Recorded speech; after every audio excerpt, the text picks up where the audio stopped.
Hola, ¿qué tal? Sean bienvenidos a un episodio más de Historias de Mundo Creepy. Los saluda su amigo Emanuel Morales y en nombre de Kevin García también les doy la bienvenida. Kevin, por motivos ahí de tiempo, de agenda, no pudo llegar a esta grabación, pero no se preocupen, van a poder escuchar su narración a lo largo de todo el episodio. Le mandamos un saludo, Kevin se encuentra muy bien, solo fue una cuestión de tiempo. Y bueno, les damos la bienvenida a este episodio, que la verdad es que de mi manera particular de ver las cosas, me parece uno de los más inquietantes que hemos grabado. Y algunas historias, si bien son un poco largas, yo creo que les van a gustar mucho porque precisamente están súper detalladas y les van a causar más de un escalofrío, estoy seguro. Disfruten de este contenido y muchas gracias por su preferencia. Esta semana se liberó el Spotify Wrap y tenemos por ahí muy buenos números. El podcast ha crecido muchísimo este año a pesar de que estuvimos ausentes varios meses.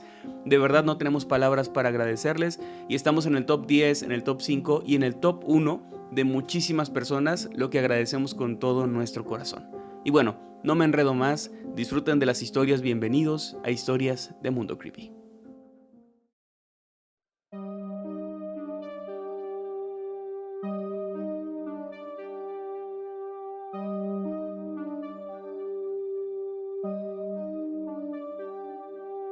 Durante los siguientes minutos escucharás historias que podrían quitarte el sueño.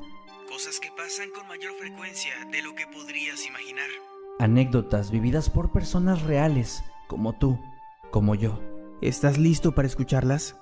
Así que ponte cómodo y apaga la luz, porque yo soy Emanuel Morales. Y yo, Kevin García, y estas son Las historias de Mundo Creepy.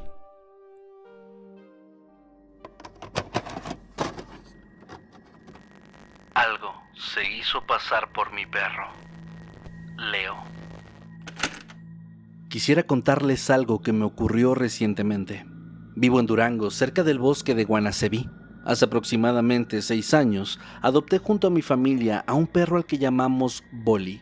Este siempre fue juguetón, alegre y amoroso, de ese tipo de perro que ilumina un hogar con solo estar ahí, y jamás nos dio problemas, al menos hasta el día en que desapareció.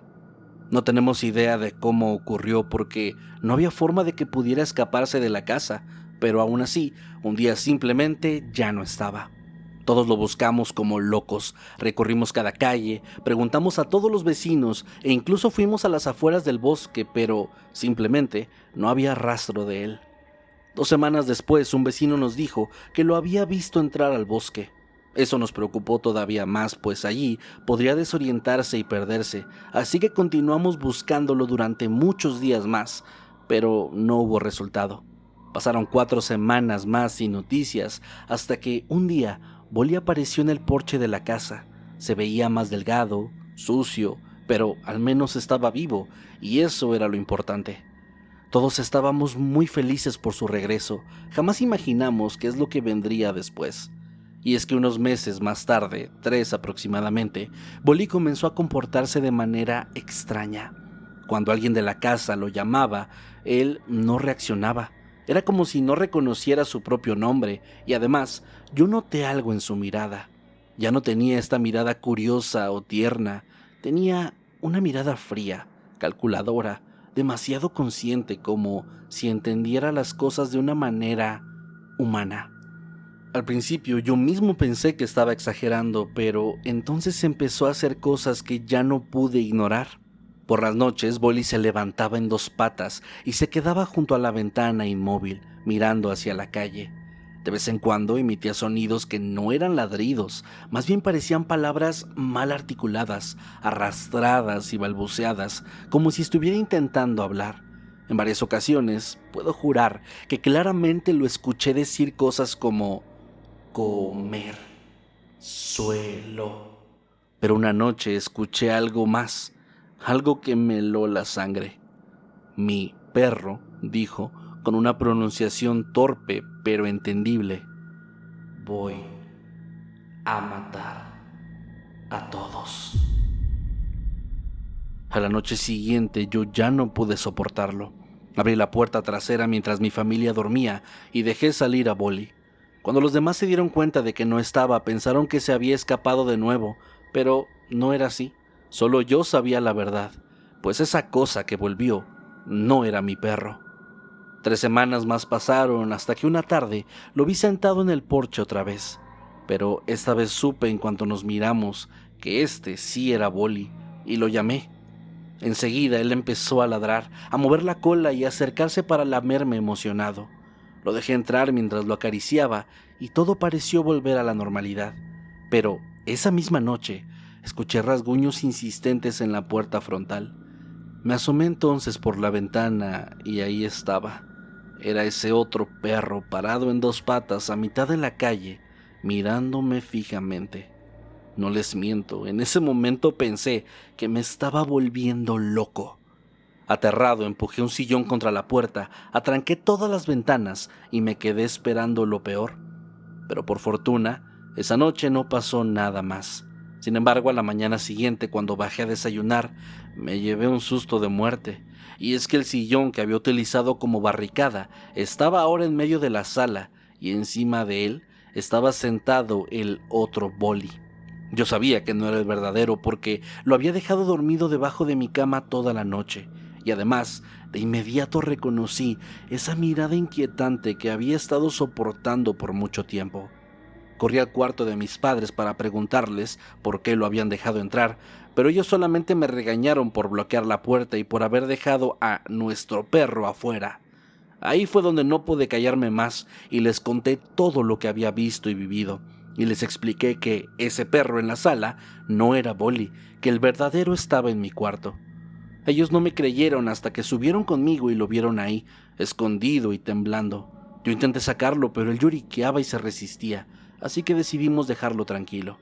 Después de eso, empezamos a hablar sobre cómo sacar al otro perro, pero de pronto escuchamos un estruendo, una especie de carcajada grave y distorsionada que venía desde abajo. Corrimos rápidamente y lo que vimos es muy difícil de describir.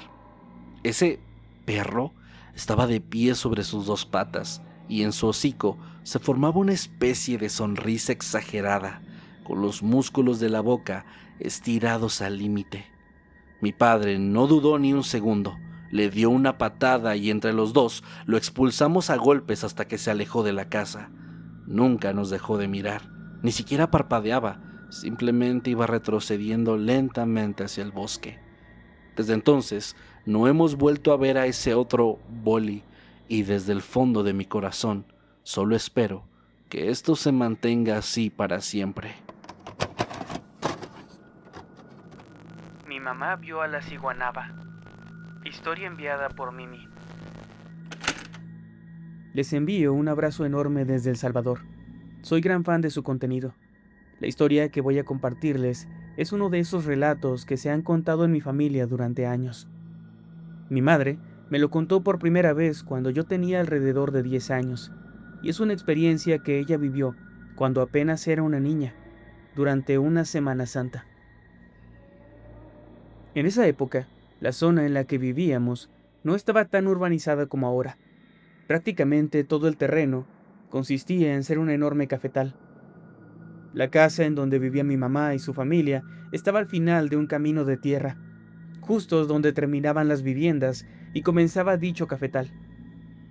Para el momento en el que sucedió esta historia, era temporada de corte, o sea, cuando el café ya está maduro y los dueños de la finca contratan gente para recogerlo.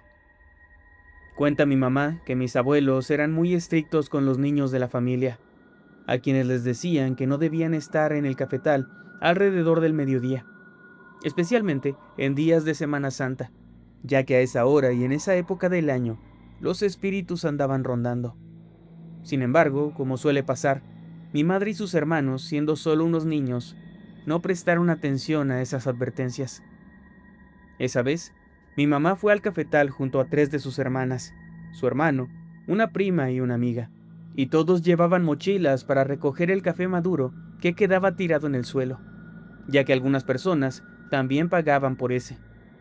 Entonces, podrían obtener un poco de dinero extra. Caminaron hasta una de las zonas de corte y recolectaron bastantes granos de café, llenando sus mochilas. Sin embargo, todos decidieron quedarse un rato más para jugar, y así lo hicieron, Comenzaron a correr y a divertirse entre las filas de café. En cierto momento mi mamá cayó sentada en la tierra mientras jugaba. Entonces se levantó y luego de sacudirse la suciedad de la ropa, levantó la vista y entre un par de palos de café más altos que el resto, logró ver algo, o más bien a alguien. Estaba ahí una mujer. Llevaba puesto un vestido blanco muy largo. Era alta, aunque tenía sus piernas recogidas. Con los brazos se sostenía de las ramas, columpiándose levemente. Su cabello era negro y lacio, y le caía hasta más abajo de la cintura. Del mismo modo le cubría parcialmente el rostro, pero aún así, mi mamá dice que alcanzó a ver sus ojos. Según ella, estos brillaban de una forma extraña, como cargados de malicia. Luego de unos instantes en los que ambas se miraron, la mujer comenzó a reír, lanzando una carcajada ahogada. Y cada vez que se reía, después de haber dado un suspiro, abría la boca más y más, hasta llegar a abrirla de una forma físicamente imposible para cualquier persona. Mi mamá se quedó paralizada al ver aquello, pero al mismo tiempo no podía apartar la vista de esa mujer. Ninguno de los otros niños parecía escucharla o verla. La amiga de mi mamá había visto cómo ella se había quedado quieta de repente y sin motivo, así que entonces se acercó para preguntarle qué le pasaba. Y mi madre solo le dijo, sin mover un solo músculo: «No te muevas, voltea a ver arriba». La niña lo hizo, y después quedó completamente inmóvil también, antes de soltar un terrible grito de horror. Esto por fin llamó la atención del resto, haciendo que las hermanas de mi mamá se acercaran para ver qué estaba pasando. Pero mi mamá y su amiga ni siquiera podían articular una sola palabra. Una de sus primas reaccionó y, sin esperar una respuesta, comenzó a rezar en voz alta el Salmo 91. Ese rezo pareció romper el estado en el que estaban. Entonces las dos cayeron al suelo, sin fuerzas en las piernas, y todos escucharon la carcajada que provenía de aquella mujer. En ese momento, al ver hacia arriba, los niños pudieron ver a la mujer columpiándose, mientras seguía riéndose de manera histérica. Sin embargo, esta vez, los pechos de aquella mujer se veían exageradamente caídos, tanto que se golpeaban contra su propio cuerpo, cada vez que ella se mecía, provocando un sonido grotesco. Entonces el hermano de mi mamá, quien era el único varón del grupo, retrocedió un par de pasos y dijo: «Esa es la ciguanaba. Todas ustedes, corran». Después comenzó a insultar a la mujer en voz alta, tratando de hacerla retroceder, pero ella seguía solo columpiándose y riendo, sin inmutarse. Mi tío entonces empujó y jaló a todas las demás para sacarlas del lugar. Escaparon de ahí, incluso dejaron tiradas las mochilas que llevaban. Corrieron entre los surcos hasta llegar a la vereda, y para ese punto mi mamá casi no sentía sus piernas, y su amiga seguía llorando desconsolada. Finalmente, llegaron a la casa de mis abuelos. Todos en el grupo estaban exhaustos por la huida, y sin poder disimular lo aterrados que estaban, le contaron a mi abuela lo que habían visto. Ella solo los regañó por haberse metido al cafetal a esa hora, desobedeciendo sus advertencias, y cuando mi abuelo llegó más tarde, recibieron otro regaño igual de fuerte. Mi mamá siempre dice que esa fue solo una de las muchas cosas que vivió en ese cafetal, pero por mi parte, definitivamente, esta es la historia que cuando era pequeña más me marcó al escucharla. Mi vecina le hizo brujería a mi mamá. Concepción Buenrostro. Hola muchachos, agradezco el buen trabajo que hacen. Mi nombre es Concepción, aunque todos me dicen Connie. Actualmente tengo 62 años y a lo largo de mi vida he escuchado muchas historias por parte de mi madre. Ella nació en Veracruz y desde niña tuvo experiencias extrañas allá en el rancho.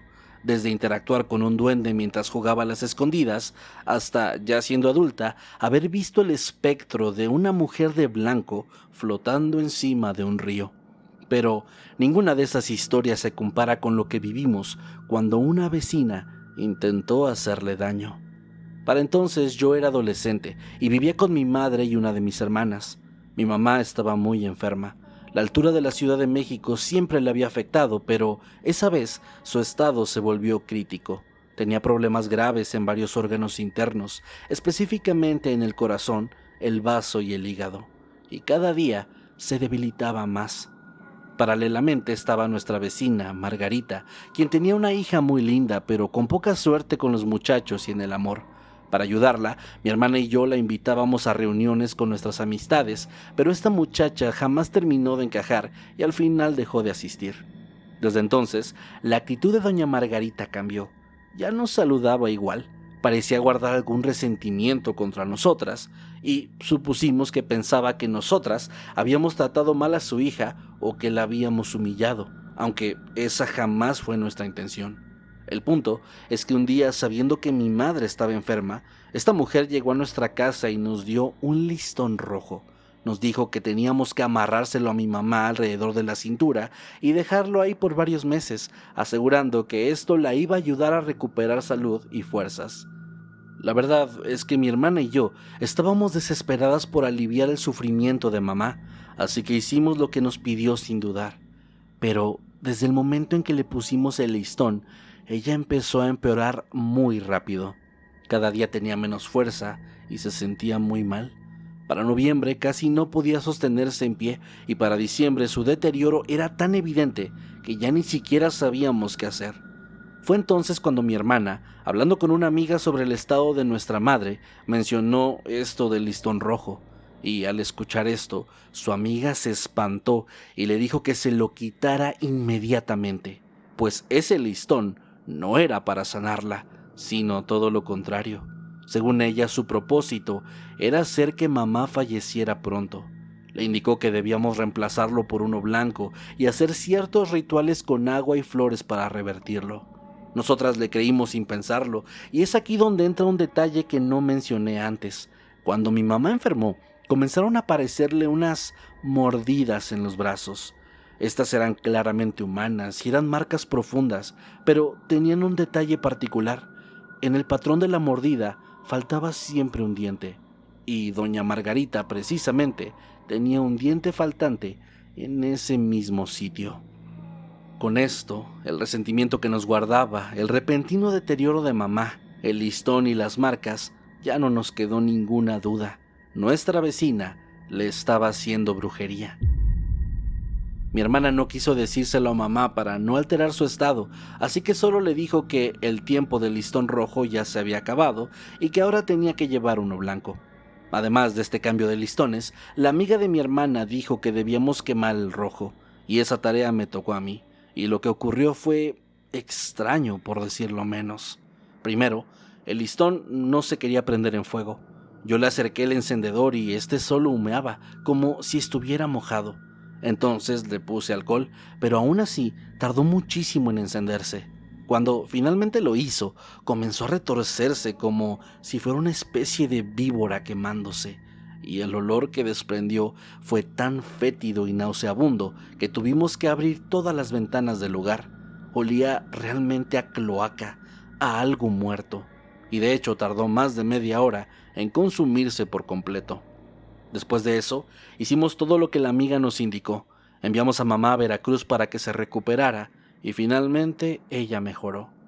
Durante esos días en que mi mamá estaba lejos, Margarita se acercó a mí y con una naturalidad bastante cínica me dijo: «Oye, ¿y tu mami sigue bien? Hace mucho que no la veo». Genuinamente me contuve de contestarle como quería, así que solo respondí: «Sí, gracias a Dios ya se encuentra mucho mejor». Ella, sin vergüenza alguna, me dijo entonces: «Ay, qué bien, yo ya pensé que ya ni estaba. Ay, perdón por pensar mal». Eso lo dijo como quien comenta cualquier cosa, pero yo sabía perfecto qué esperaba escuchar, y sé también que se quedó con las ganas.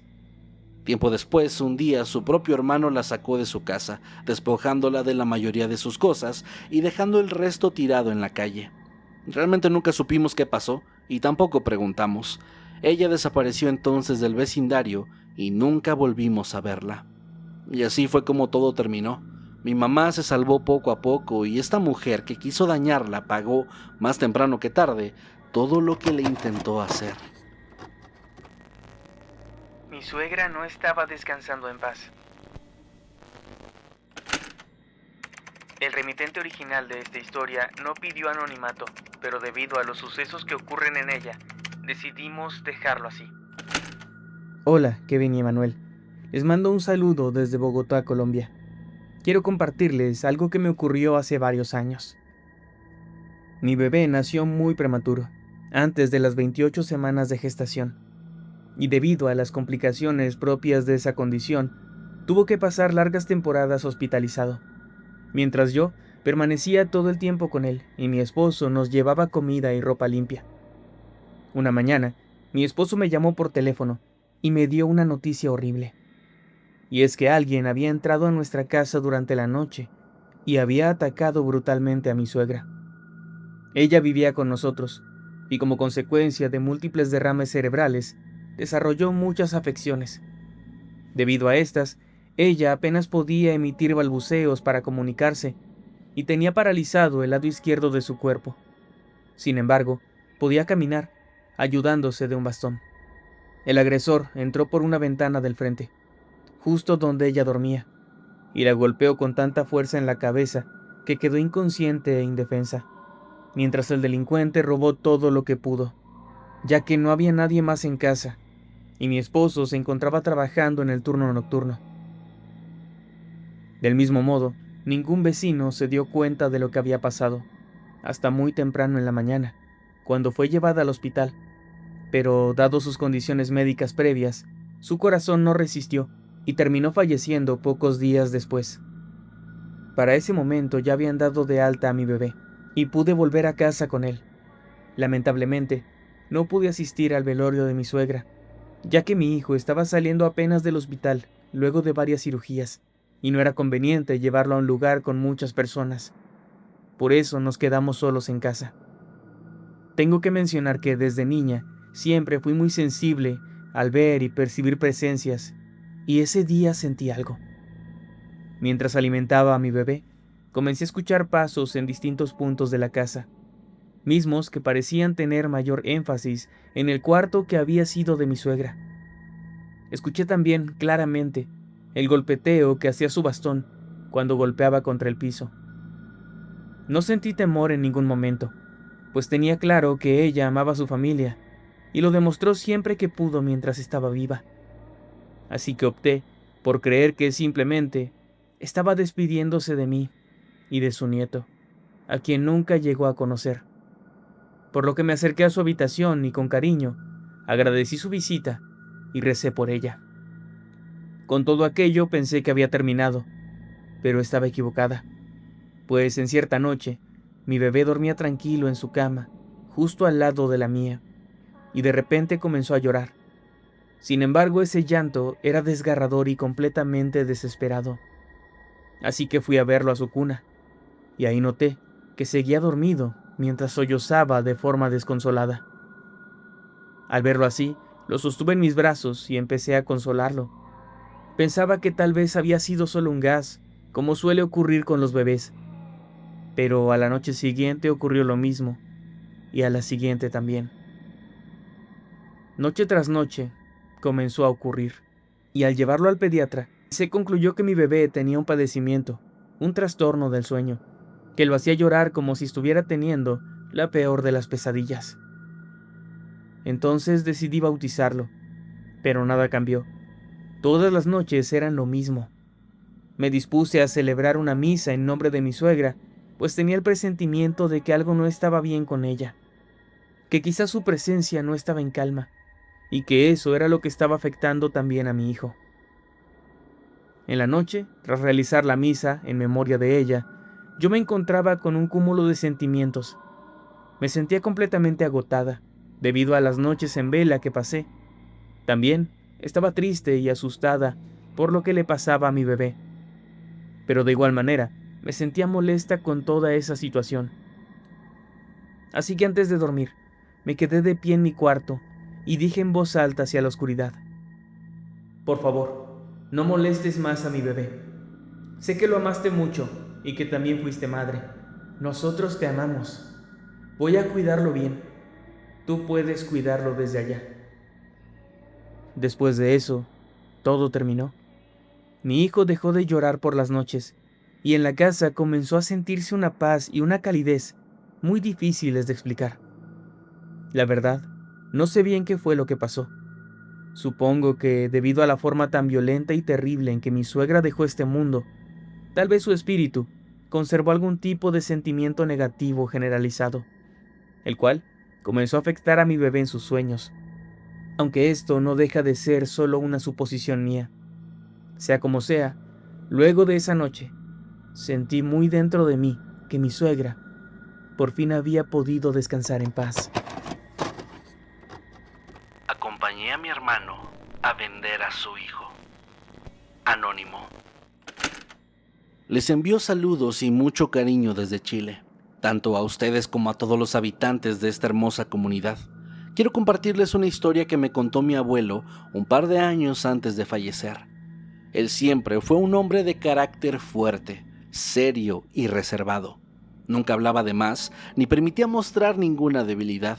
Por eso, cuando me contó esto, sentí que no era un simple relato, sino una especie de confesión. Yo tenía cerca de 22 años, así que recuerdo todo con mucha claridad. Él me dijo que todo ocurrió en un pequeño pueblo al sur del país, cerca de Temuco, en los años 40. Él tendría entonces unos 16 años cuando cada cierto tiempo aparecía por el pueblo un hombre al que todos conocían, aunque nadie sabía realmente quién era y tampoco de dónde venía. Este sujeto iba tocando cada puerta de casa en casa, ofreciendo dinero por los niños que hubieran nacido con algún tipo de discapacidad, ya fuera física o intelectual. En esos tiempos, cualquier bebé o niño con estas condiciones era señalado por la gente como alguien con mala sangre. Aquel hombre aparecía cada 2 o 3 años, siempre con la misma intención de comprar a esos niños para cuidarlos supuestamente, o al menos eso era lo que decía él. Y es que algunos en el pueblo aseguraban que en realidad se los llevaba a un circo ambulante para exhibirlos como rarezas. Nadie se atrevía a preguntarle directamente y ninguno de los habitantes lo detenía, así que el sujeto simplemente llegaba, compraba y se iba. Mi abuelo supo de este hombre por un caso que involucró directamente a su propia familia, y es que uno de sus 7 hermanos había escapado de casa para casarse con una prima suya, y años después ambos volvieron al pueblo para presentarles a sus hijos al resto de la familia. Habían tenido 3 niños, pero el más pequeño, un bebé, había nacido con una espina bífida y con una malformación en el cráneo. Mi abuelo me explicó que en el fondo sabía que la única razón por la que su hermano había vuelto era porque aquel hombre estaba por llegar una vez más al pueblo. Y es que su intención no era realmente reencontrarse con la familia, sino entregarle a su hijo a ese tipo. Y de hecho tuvo razón, pues eso era exactamente lo que planeaba hacer. Aquello provocó discusiones y enfrentamientos dentro de la casa. Todos estaban en contra, todos, excepto el propio padre del niño, quien no cambió de opinión. Y mi abuelo, aunque no estaba de acuerdo con lo que su hermano pretendía hacer, terminó acompañándolo. Según me dijo, ni él mismo sabía bien por qué lo había hecho y desde entonces cargaba con ese peso en su conciencia, porque recordaba toda la escena con muchísima claridad y sobre todo recordaba la sonrisa torcida de ese hombre cuando compró al bebé de su hermano. Era como si estuviera disfrutando de ese momento. Para mi abuelo, algo se quebró dentro de sí en el instante en que vio esa sonrisa acentuarse en el rostro del sujeto, y más aún al sentir el peso de haber sido testigo y en cierta forma partícipe de esta asquerosa transacción. Tras esto pasó el tiempo. Él perdió contacto con su familia y formó la suya, pero seguía arrepentido de aquel suceso de su juventud. Esa fue la carga que me confesó un par de años antes de morir, una carga que, estoy segura, lo persiguió hasta el último de sus días. Una compañera de trabajo me hizo un amarre y no salió nada bien. Historia anónima. Antes de comenzar, Quiero aclarar que he cambiado los nombres en esta historia para preservar mi anonimato lo más posible. Esto me ocurrió hace algunos años, cuando trabajaba como técnico en una pequeña empresa de mantenimiento. Éramos apenas 4 personas, un servidor, el gerente, otro compañero técnico y por último, una chica recién contratada para el área administrativa. Marisa. Desde que ella llegó, noté que era atractiva, sí, pero nada fuera de lo normal. Además, yo tenía pareja en ese entonces y vivía con ella, así que no había espacio para que pensara en alguien más. Sin embargo, con el paso del tiempo, mi relación con Marisa pasó de lo laboral a una amistad algo extraña, ya que ella era socialmente inestable conmigo. Algunos días actuaba como si fuera mi mejor amiga, mientras que otros ni siquiera me daba los buenos días. Del mismo modo, había momentos en los que ella me coqueteaba de una forma nada disimulada. Al principio todo aquello fue sutil, solo eran miradas y gestos. Pero hubo un día en el que Marisa dejó dicha sutilidad de lado. Esa vez, ella se detuvo frente a mi escritorio y dejó caer algo al suelo a propósito. Luego se puso de espaldas y se agachó lentamente, para después levantarse igual de lento y lanzarme una mirada sugestiva que no dejaba lugar a dudas a que su intención era que yo la viera. Ante esto, ese mismo día, a la hora de la comida, le dije con calma que entendía lo que pretendía, pero que yo tenía pareja y que no iba a fallar en mi relación de ninguna forma, ni con ella ni con nadie. Cuando le dije eso, claramente no se lo tomó a bien y me dejó de hablar por algunos días. No obstante, pasando un tiempo, todo volvió a la normalidad entre ambos y retomamos nuestra amistad. Paralelo a esto, empecé a notar que desaparecían cosas de mi escritorio. Eran objetos sin mucho valor, llaveros, cucharas o incluso un cepillo de dientes, así que la verdad no le di mayor importancia. Por otro lado, una tarde, a la hora de la comida, Marisa se sentó junto a mí y me regaló una rebanada de pastel. Según ella, era su primera vez horneando algo, así que quería saber mi opinión sobre el sabor. Honestamente, aquel postre se veía algo insípido, pero no quise ser grosero, así que lo probé, y para mi sorpresa, estaba delicioso, tanto que terminé comiendo 3 rebanadas más. Recuerdo que ella lucía sumamente contenta mientras me miraba comer, y déjenme decirles que ese fue el primer punto de quiebre. A partir de ese día, sentí un intenso y repentino interés por ella. Me encantaba verla, escucharla y estar cerca. No dejaba de pensar en su rostro, su sonrisa y en su cuerpo. Y junto a ese sentimiento abrupto, ella comenzó a coquetear aún más conmigo, como si supiera lo que yo estaba sintiendo. Sin embargo, ahora incluía cierto contacto físico leve conmigo. Por ejemplo, caricias en la mejilla, en el cabello o abrazos leves. No quiero llegar a ser explícito, pero ustedes ya se darán una idea de cómo me sentía con todo aquello. Básicamente, como lo estaría cualquier adolescente hormonal, y cada día iba peor. Me molestaba mucho cuando tenía que salir para atender clientes o cuando llegaba la hora de la salida, y los fines de semana eran insoportables porque no podía verla. Prácticamente estaba obsesionado con mi compañera de trabajo, y dicha obsesión llegó al punto de afectar mi relación, pues durante los momentos de intimidad con mi pareja, a quien ya no veía tan atractiva como antes, solo podía pensar en Marisa, y al cerrar mis ojos, la imaginaba ahí conmigo. Con todo lo anterior, comencé a evitar los trabajos que me hacían salir de la oficina, ya que no quería separarme de su lado.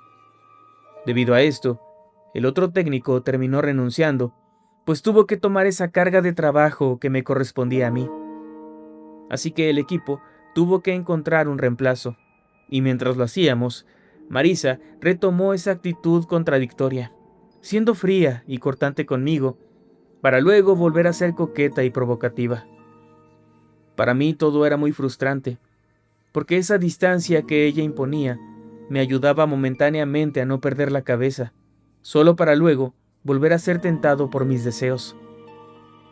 Hubo un día en el que ella hizo de nuevo aquel gesto de agacharse frente a mí, y he de admitir que, al verla así, sentí un impulso terrible de actuar, tanto que estuve a punto de ceder a mi lujuria, sin importarme cualquier consecuencia futura. Sin embargo, logré contenerme y me fui directo al baño para desahogarme. Luego de aquello, recuerdo sentirme sumamente asqueado por mis acciones, ya que era consciente de que eso no iba acorde con mis valores personales.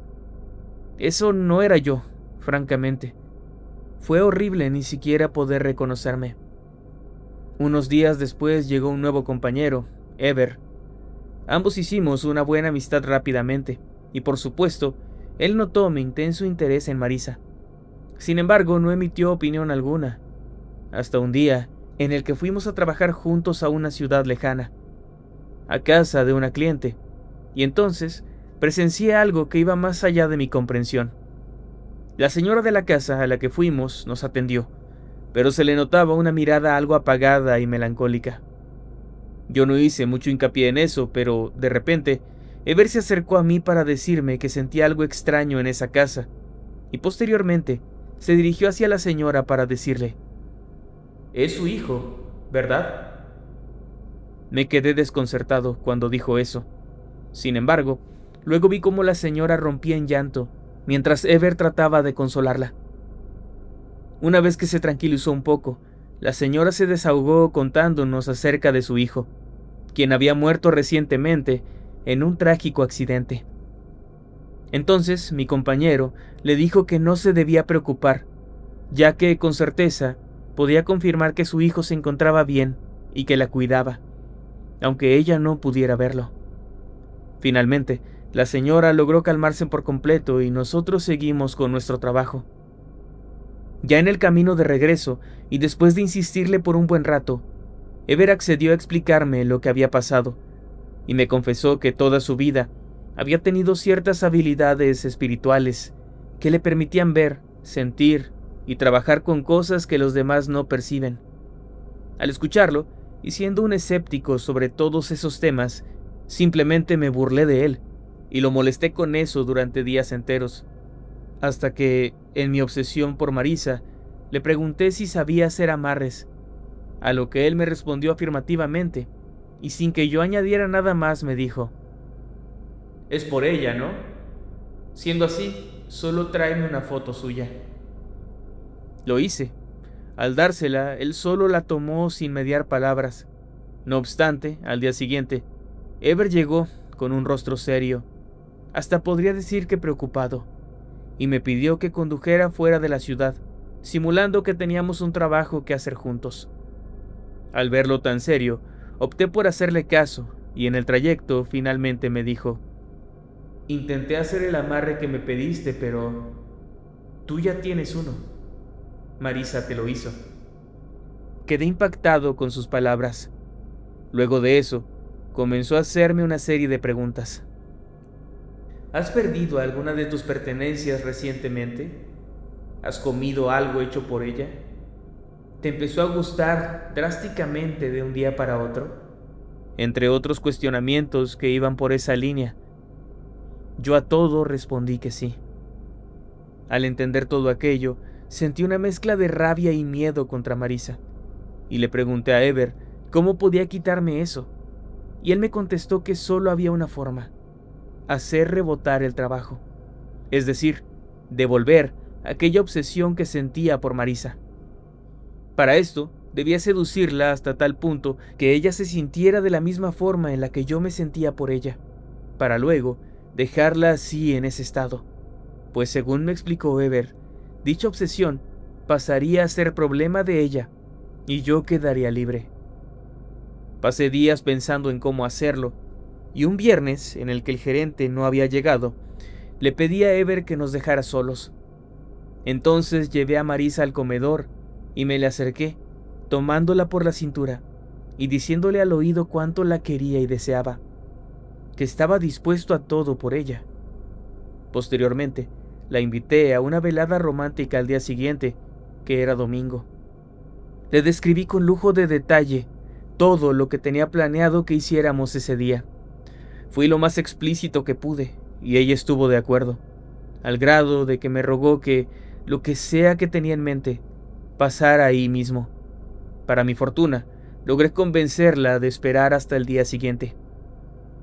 Esa noche fue terrible para mí, ya que mis deseos seguían extremadamente palpables, aun cuando estaba consciente de lo que Marisa había hecho. A eso de las 4 de la madrugada, desperté sobresaltado y revisé mi teléfono. Estaba lleno con mensajes de ella. Yo me limité a contestarle que estaba ansioso por verla luego, tratando de no levantar sospechas.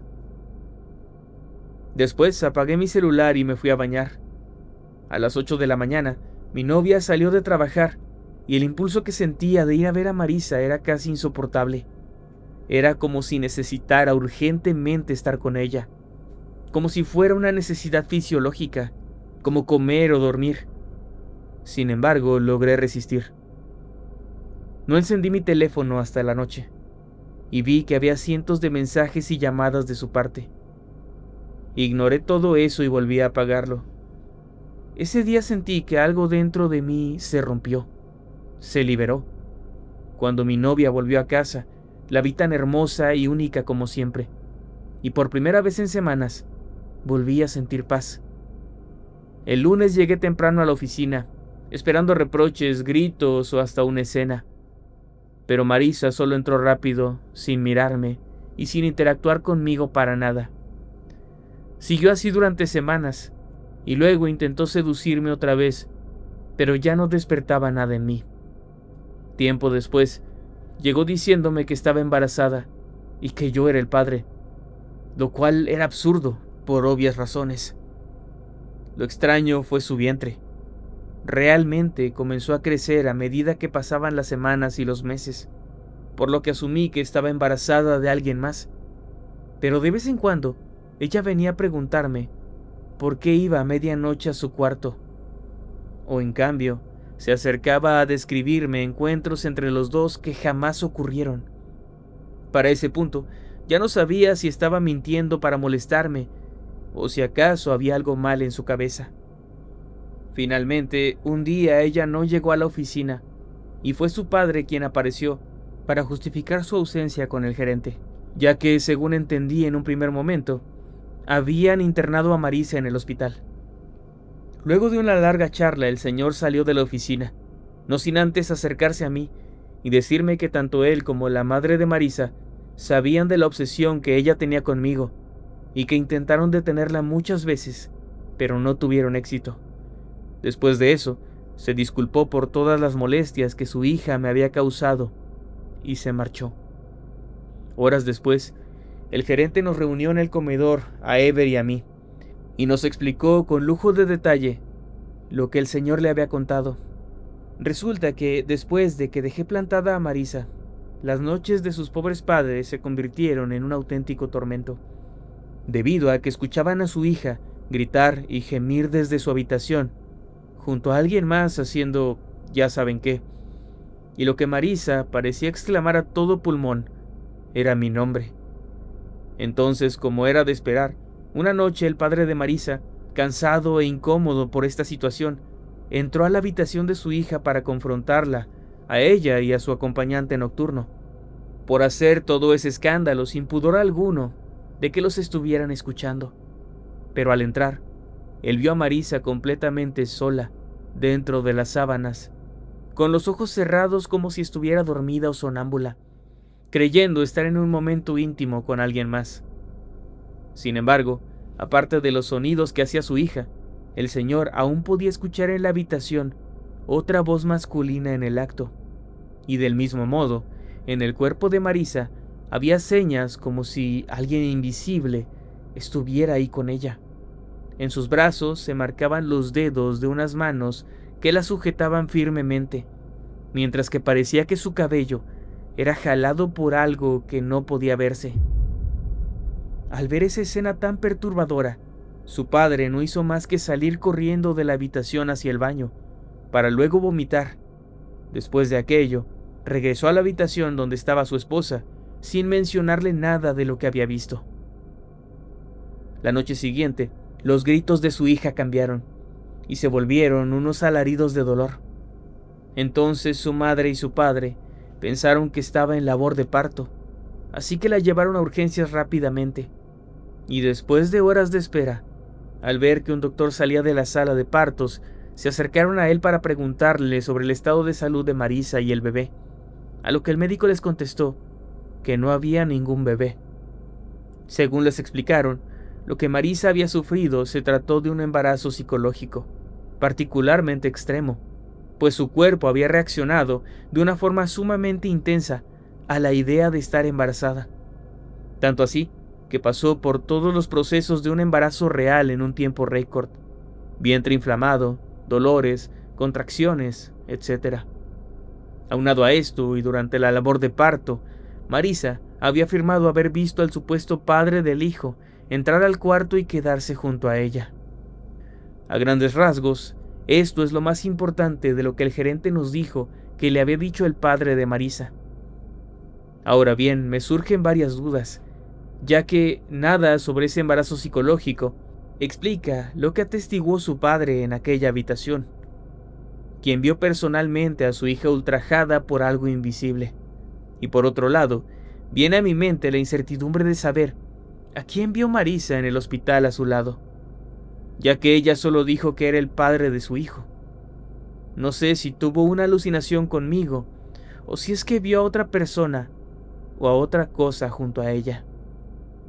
Al final, solo supe que la internaron en un centro psiquiátrico, pues tal parece que había desarrollado trastornos psicológicos muy graves, derivados de esa experiencia. Jamás volví a verla o a saber de ella, y la verdad es que creo que es lo mejor. Ojalá que hayan disfrutado de estas historias y recuerden que si quieren más contenido como este, tenemos muchísimo que ofrecerles, ya sea en este canal, si están en YouTube, o en Spotify, Amazon, en todos lados.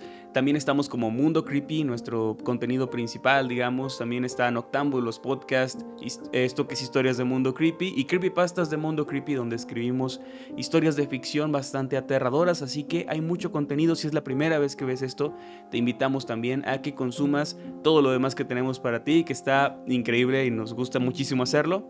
Está mal que lo diga, pero la verdad es que le echamos muchísimas ganas para que quede muy bien. Gracias por habernos acompañado y recuerden seguirnos en redes sociales. A mí me encuentran en todos lados como @Emanuel_Night, a Kevin como @KevinMasketman y al canal como Mundo Creepy Oficial o Creepy Mundo en X. Nos vemos la próxima semana para más historias de Mundo Creepy.